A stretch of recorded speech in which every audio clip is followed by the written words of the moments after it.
జై శ్రీరామ్ ఫ్రెండ్స్ అందరికీ ఈ వీడియోలో మీకు ఎలవీరా జెల్ ఎలా తయారు చేసుకోవాలో చెప్తాను. ఇది ఎందుకు ఉపయోగపడుతుందో కూడా చెప్తాను ఫ్రెండ్స్.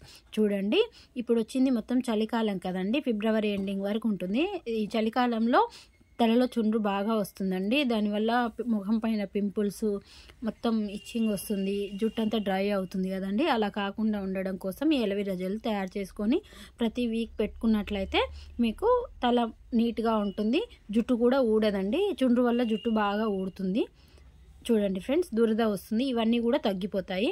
ఎలవీరాని కట్ చేసిన తర్వాత 4-5 సార్లు నీళ్ళల్లో బాగా కడుక్కోవాలండి. కడుక్కున్న తర్వాత ఇలా చాకుతోటి సైడ్లు కట్ చేస్తే పైనుంచి అది తొక్క తీసిన తర్వాత ఇలా జెల్ తీయడానికి ఈజీగా ఉంటుంది.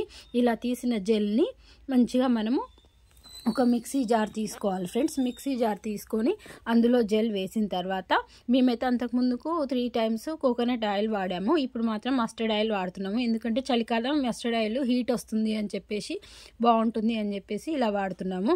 మీరు కూడా ట్రై చేయండి. మీకు ఇష్టమైతే కోకోనట్ ఆయిల్ తీసుకోండి. ఇలా వేసిన తర్వాత దీన్ని మిక్సీ జార్లో వేసి ఒక 2-3 సార్లు రౌండ్స్ తిప్పినట్లయితే మీకు మొత్తం వాటర్ లాగా అవుతుంది. ఈ వాటర్ని హెయిర్కి అప్లై చేసిన తర్వాత మంచిగా ఒక 1 అవర్ 1.5 అవర్ ఉంచుకున్న తర్వాత మంచిగా తలస్నానం చేయాలి ఫ్రెండ్స్. చూడండి, మా షాప్లో వచ్చేసి ఇక్కడ కుంకుడుగాయ రసము అని ఇది వచ్చింది కొత్తగా. అయితే మేము ఈసారి ఇది ట్రై చేసాం ఫ్రెండ్స్. బాగుంది షాంపూ అయితే. చూడండి ఫ్రెండ్స్, మీకు కూడా కావాలి అంటే మా షాప్లో దొరుకుతుంది, చూడండి. లేకపోతే మీకు ఇక్కడ వీడియోలో చూపిస్తున్నారు కదా, అలా కొనుక్కున్నా పర్లేదు. Okay friends, thank you. జై శ్రీరామ్.